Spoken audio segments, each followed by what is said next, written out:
Dans le cadre du programme Tujenge Amani, un processus de dialogue social a été déclenché par les acteurs étatiques et sociaux du territoire de Kalehe, afin de vouloir réduire les violences communautaires dans cette entité de la province du Sud Kivu. Vouloir renforcer la culture du dialogue comme mode de transformation des conflits et la responsabilisation des acteurs locaux dans la prise en charge de leur destinée,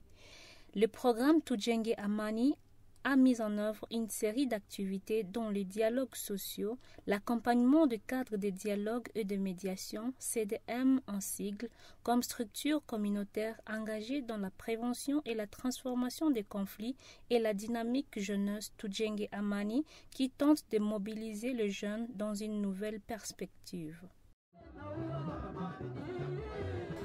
Le membre de ces structures, les autorités locales et les autres leaders communautaires sont dès lors engagés dans la mise en œuvre des actions de sensibilisation des RM réfractaires au processus de démobilisation de se désengager des groupes armés. Kama kunezi kuwa vraiment bale wenye biko na ile utashi ya kutafuta kutoka ni kubasuete kutoka sababu kule kwenye biko kupori hakuna venye biko banafanya. Mimi nilivivre eta yenye tulikuwa nayo kule ilikuwa ni watu venye balikuwa banatumanipile kusema eti mubakie lakini avenir tubakie mpaka muda gani?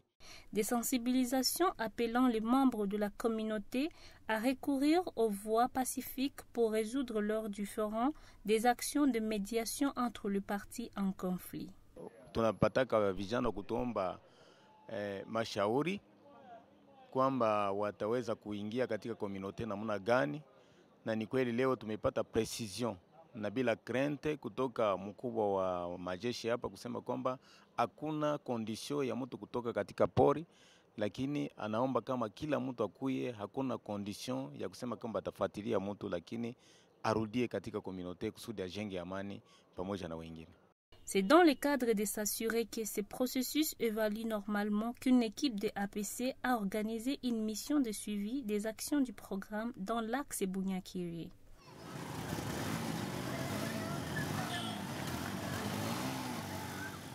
Au cours de cette mission, différentes séances de dialogue entre les jeunes, les autorités locales ont été organisées dans le but de comprendre de manière participative les forces, les faiblesses et les difficultés majeures des acteurs dans la mise en œuvre des engagements pris pendant les dialogues sociaux, afin d'améliorer l'appropriation du processus du dialogue par les acteurs de manière consensuelle et définir de nouvelles stratégies de contournement pour avancer les processus. Aujourd'hui, hier et avant-hier, nous sommes venus à Bunyakiri dans le sens de nous arrêter un moment, de nous questionner sur qu'est-ce qui a marché, pourquoi cela a marché, qu'est-ce qui n'a pas marché et pourquoi ça n'a pas marché, mais réfléchir beaucoup plus ensemble sur comment contourner toutes les faiblesses, tous les défis auxquels on a fait face le long de l'année 2015 en ce qui concerne les sensibilisations envers les jeunes qui détiennent encore les armes, envers les leaders qui les incitent encore à maintenir ces armes ou à user de la violence contre leur propre population.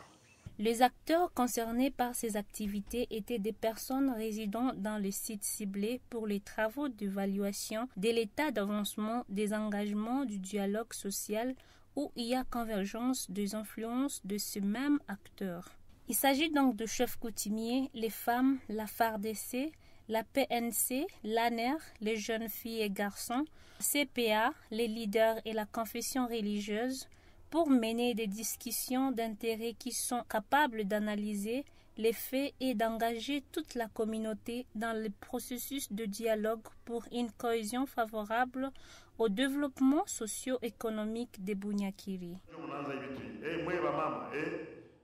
Entre-temps, on observe une persistance de certains phénomènes dont les Raïa Mutomboki, réfractaires au processus de remise d'armes, sont en retranchement dans les collines situées loin de la route principale, avec des conséquences comme les cas de pillage dans certains villages et des intimidations.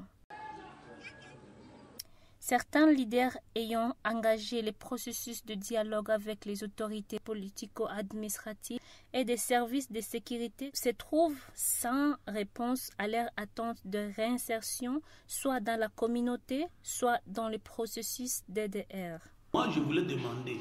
si quelqu'un qui est dans le groupe d'armée, il a fait un cahier de décharge, qui va répondre à ça? Les arrestations de jeunes et autres leaders suspectés de maintenir les contacts avec les Raia Motomboki par les services de sécurité. Kama tutafanya maprocessus hizi zenye tuko amo ni kujikaza tu kutokuwa na kumetrize bale baane ile makusudi baache makonfliko benye biko natafuta amani irudie Bunyakiri. Les jeunes qui ont remis les armes ne bénéficient d'aucune initiative pour leur réinsertion socio-économique. Pour rappel, la population de ces territoires est affectée par les conflits violents depuis les années 1996. Ces conflits sont principalement d'une part liés à l'activisme de groupes armés étrangers et nationaux qui ont été aggravés par les guerres à répétition qu'a connu l'Est de la RD Congo et d'autre part par les conflits fonciers et ceux liés au pouvoir coutumier. Ce qui est à la base d'un climat de méfiance, d'intolérance à tel point que de temps en temps, les jeunes choisissent la voie de la prise d'armes comme mécanisme de gestion des différends.